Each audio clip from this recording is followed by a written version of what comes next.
히브리서 4장 14절에서 5장 10절까지의 말씀입니다.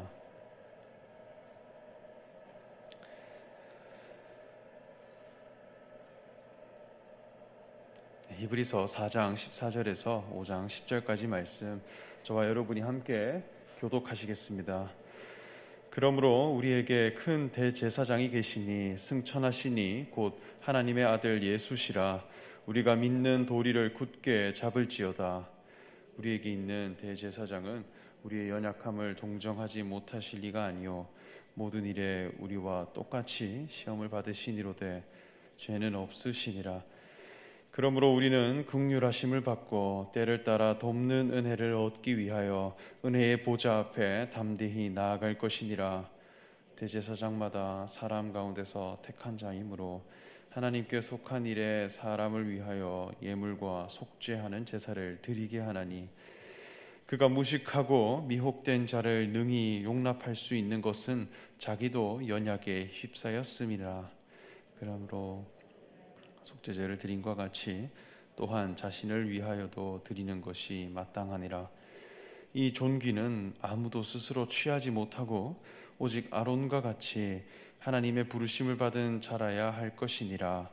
또한 이와 같이 그리스도께서 대제사장 되심도 스스로 영광을 취하심이 아니요 오직 말씀하신 이가 그에게 이르시되 너는 내 아들이니 내가 오늘 너를 낳았다 하셨고, 또한 이와 같이 다른 데서 말씀하시되 내가 영원히 멜기세덱의 반차를 따르는 제사장이라 하셨으니, 그는 육체에 계실 때에 자기를 죽음에서 능히 구원하실 이에게 심한 통곡과 눈물로 간구와 소원을 올렸고 그의 경건하심으로 말미암아 들으심을 얻었느니라. 그가 아들이시면서도 받으신 고난으로 순종함을 배워서 온전하게 되셨은즉 자기에게 순종하는 모든 자에게 영원한 구원의 근원이 되시고. 함께 읽겠습니다. 하나님께 멜기세덱의 반차를 따른 대제사장이라 칭하심을 받으셨느니라. 아멘. 사랑하는 일산중심교회 성도 여러분, 오늘도 기도의 자리로 나오신 여러분들에게 하나님의 은혜가 가득하시기를 간절히 소망합니다. 우리가 오늘 읽은 본문 말씀 14절 말씀을 보면 우리에게 큰 대제사장이 계시니 승천하시니 곧 하나님의 아들 예수시라. 우리가 믿는 도리를 굳게 잡을지어다 말씀합니다. 성도들을 향해 믿음을 굳게 잡기를 말씀하셨습니다. 이 말씀을 하신 이유는 믿음이 흔들리고 있었기 때문입니다. 당시 성도들은 믿음의 본질을 흔드는 사상이나 철학에 미혹되고 있었고 신앙의 중심되는 가치가 훼손되고 있었기에 이 믿음을 굳게 잡으라 당부하였습니다. 하나님을 섬기는 그리스도인들에게 가장 중요한 정체성은 복음을 믿는 믿음입니다. 그렇기에 우리는 종교인이 아니라 신앙인이라 할 수 있겠습니다. 우리는 오직 복음을 믿는 믿음만으로 하나님께 죄사함을 얻고 하나님께 의롭다함을 얻은 천국 백성들입니다. 그런데 우리가 믿는 그 복음의 내용이 무엇이냐 할 때 예수님께서 하나님의 아들이시요 그리스도이심을 믿는 믿음입니다. 이것을 더 자세하게 풀면 나사렛 예수께서 그리스도이심을 믿는 것입니다. 하나님의 아들 되신 예수 그리스도, 그분이 나사렛 출신이라 하였습니다. 이것이 우리의 믿음의 굉장히 중요한 본질이라 할 수 있겠습니다. 우리에게 복된 소식이 되고 기쁨의 소식이 될 수 있는 이유는 예수님께서 고상하고 대단한 능력을 가신 영웅처럼 모신 분이 아니라 아주 낮고 낮은 나사렛으로 오셨기 때문입니다. 이 나사렛이라는 동네는 어떤 특권이나 지위나 신분이나 역량이 높은 자들의 마을이 아닙니다. 오히려 죄인들과 신앙에 자랑할 것이 없는 자들과 고상할 것이 없는 평범한 사람들이 살아가는 동네였습니다. 당시에 하나님의 아들과 그리스도 되심을 많은 분들이 기다리고 있었는데 그 기다림에 대해 그 기준을 어디에 두고 있었느냐 할 때 위대하고 대단한 업적을 남기고 부와 명예와 정치력과 군사력을 가지고 있는 초월적인 존재의 모습으로 메시아가 올 것이라 기대했습니다. 그러나 예수님은 나사렛 출신으로 오셨다는 것입니다. 나와 동일한 연약함을 가지고 나와 같은 부족함과 나와 같은 평범함을 가진 인생의 자리로 오신 분입니다. 천사처럼 고상하고 한계가 없으신 분이 아니라 대단한 능력과 권력과 소유를 가지고 오신 분이 아니라 나와 동일한 연약한 육체만을 가지고 오신 분이라 할 수 있겠습니다. 그렇기에 15절 말씀에 우리에게 있는 대제사장은 우리의 연약함을 동정하지 못하실 리가 아니요 모든 일에 우리와 똑같이 시험을 받으시니로되 죄는 없으리라 말씀하셨고 이제는 은혜의 보좌 앞에 담대히 나아가기를 말씀했습니다. 나와 같은 인생의 자리로 오셨고 나와 같은 연약함을 가지고 오셨으나 나와 같은 시험을 함께 받으신 분인데 그분이 참된 하나님의 아들이시고 가장 거룩하고 영광스러운 대제사장이다라는 것입니다. 그것이 하나님이 사람을 지으신 목적이기 때문입니다. 제사장이라는 신분은 하나님의 뜻을 표현하는 자입니다. 하나님의 형상을 가진 자이고 하나님과 동일한 안목과 하나님의 말씀을 가진 자로서 하나님이 누구시며 하나님은 무엇을 옳다 여기시는 분인가 하는 것을 드러내시는 그런 축복의 통로입니다. 그러나 이러한 영광스러운 대제사장의 직분을 연약함에 휩싸여 있는 몸 가진 인생에게 허락하셨다는 것입니다.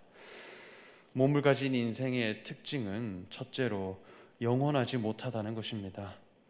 사람에게는 무한함이 없습니다. 모든 사람은 언젠가는 죽으며 유한하며 한계가 있습니다.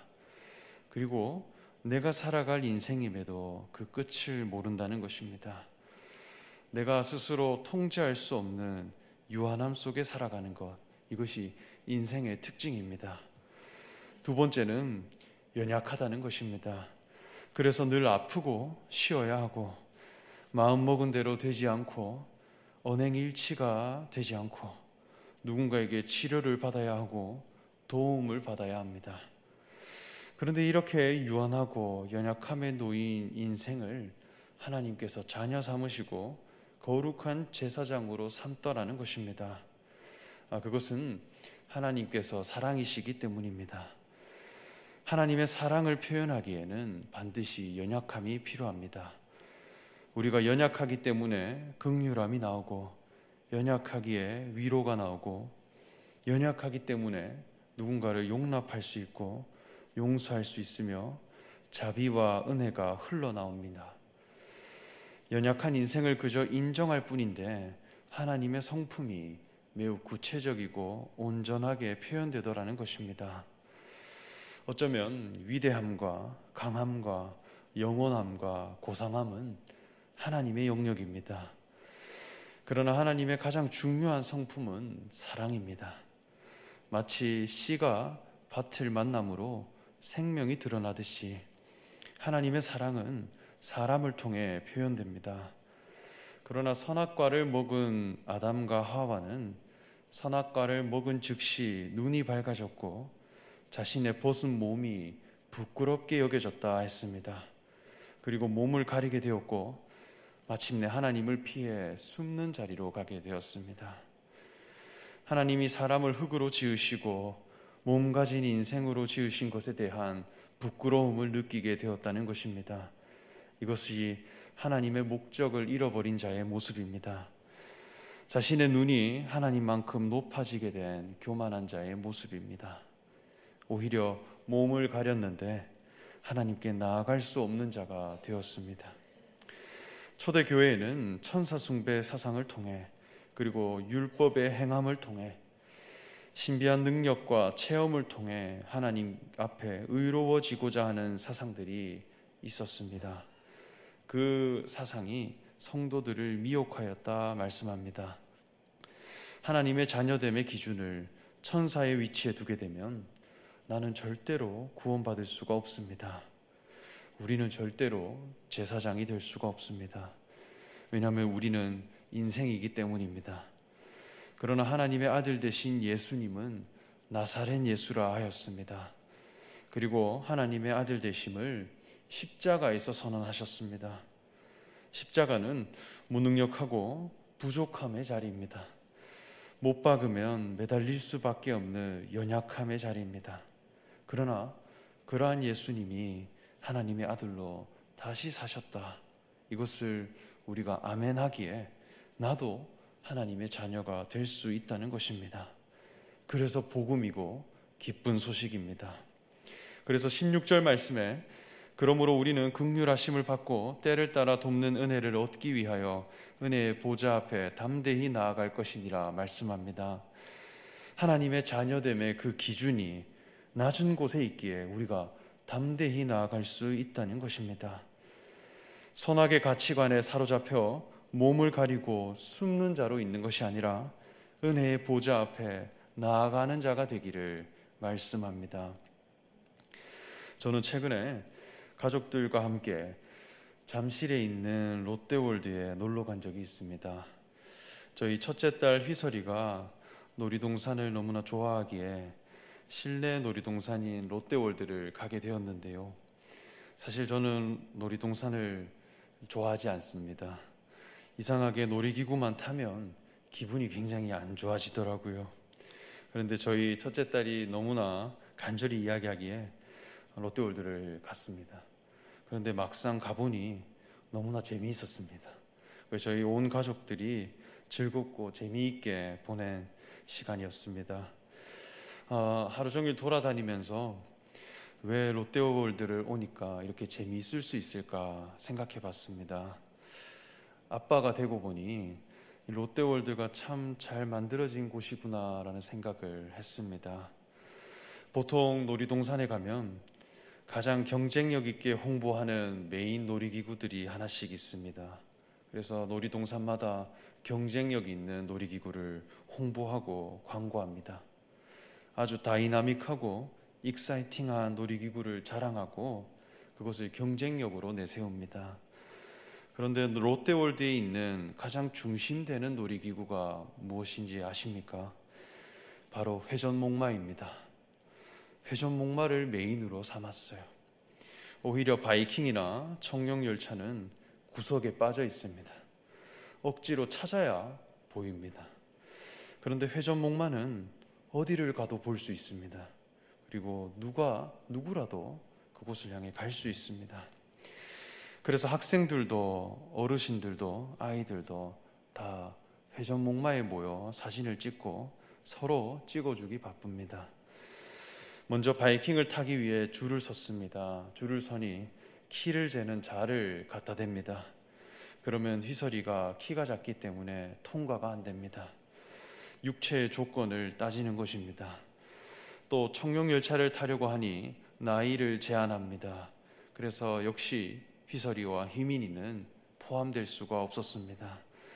또 높은 곳에서 탈 수 있는 공중 열기구가 있었습니다. 희설이가 너무 이 공중 열기구를 타보고 싶어 했기에 열심히 줄을 섰는데 제가 타려고 하니 저에게는 고소공포증이 있기에 저의 담력이 부족해서 열기구를 탈 수가 없었습니다. 뭐라도 조건을 갖추어야 탈 수 있고 포함될 수 있더라는 것입니다. 그런데 회전목마는 누구나 다 탈 수 있습니다. 그곳에 줄을 서보니 키 재는 봉도 없습니다. 한 가지만 확인합니다. 입장권이 있는지. 휘설이도 희민이도 아빠도 엄마도 롯데월드에 그 입장권만 있으면 누구라도 포함될 수 있는 기구가 유일하게 회전목마입니다. 그런데 거기를 메인으로 삼았다는 것입니다. 오히려 신체 조건이나 역량이 필요한 그 기구들은 다 바깥으로 내보냈습니다. 그런데 신기하게도 그곳에 남녀노소 모두가 모입니다. 그곳에서 서로 사진도 찍어주고 만남을 가집니다. 가장 많은 사람을 포함시킬 수 있는 장이 되어지더라는 것입니다. 그곳을 놀이동산의 시작으로 삼아 놓았습니다. 이러한 구도가 참 재미있었습니다. 하나님의 나라는 어떠해야 할까요? 하나님 나라의 기준은 바이킹과 같지 않습니다. 육체의 조건이나 역량이 필요하지 않습니다. 높은 열기구가 아닙니다. 버텨낼 수 있는 담력과 힘이 필요하지 않습니다. 오히려 아주 낮은 회전목마와 같은 곳입니다. 하나님 자녀됨의 기준은 아주 낮은 곳에 있습니다. 연약한 인생이라 하는 십자가에 그 기준을 두셨습니다. 십자가는 모든 인생이 포함되는 자리입니다. 예수님은 그 자리에서 대제사장이 되셨기에 우리도 그 은혜의 자리를 향해 담대히 나아갈 수 있는 것, 이것이 믿음입니다. 이 믿음을 굳건히 붙잡는 저와 여러분 되시기를 간절히 소망합니다. 시간 함께 기도하겠습니다. 하나님 감사합니다. 오늘 우리에게 히브리서 말씀을 통해 하나님의 교훈을 허락하시니 참으로 감사드립니다.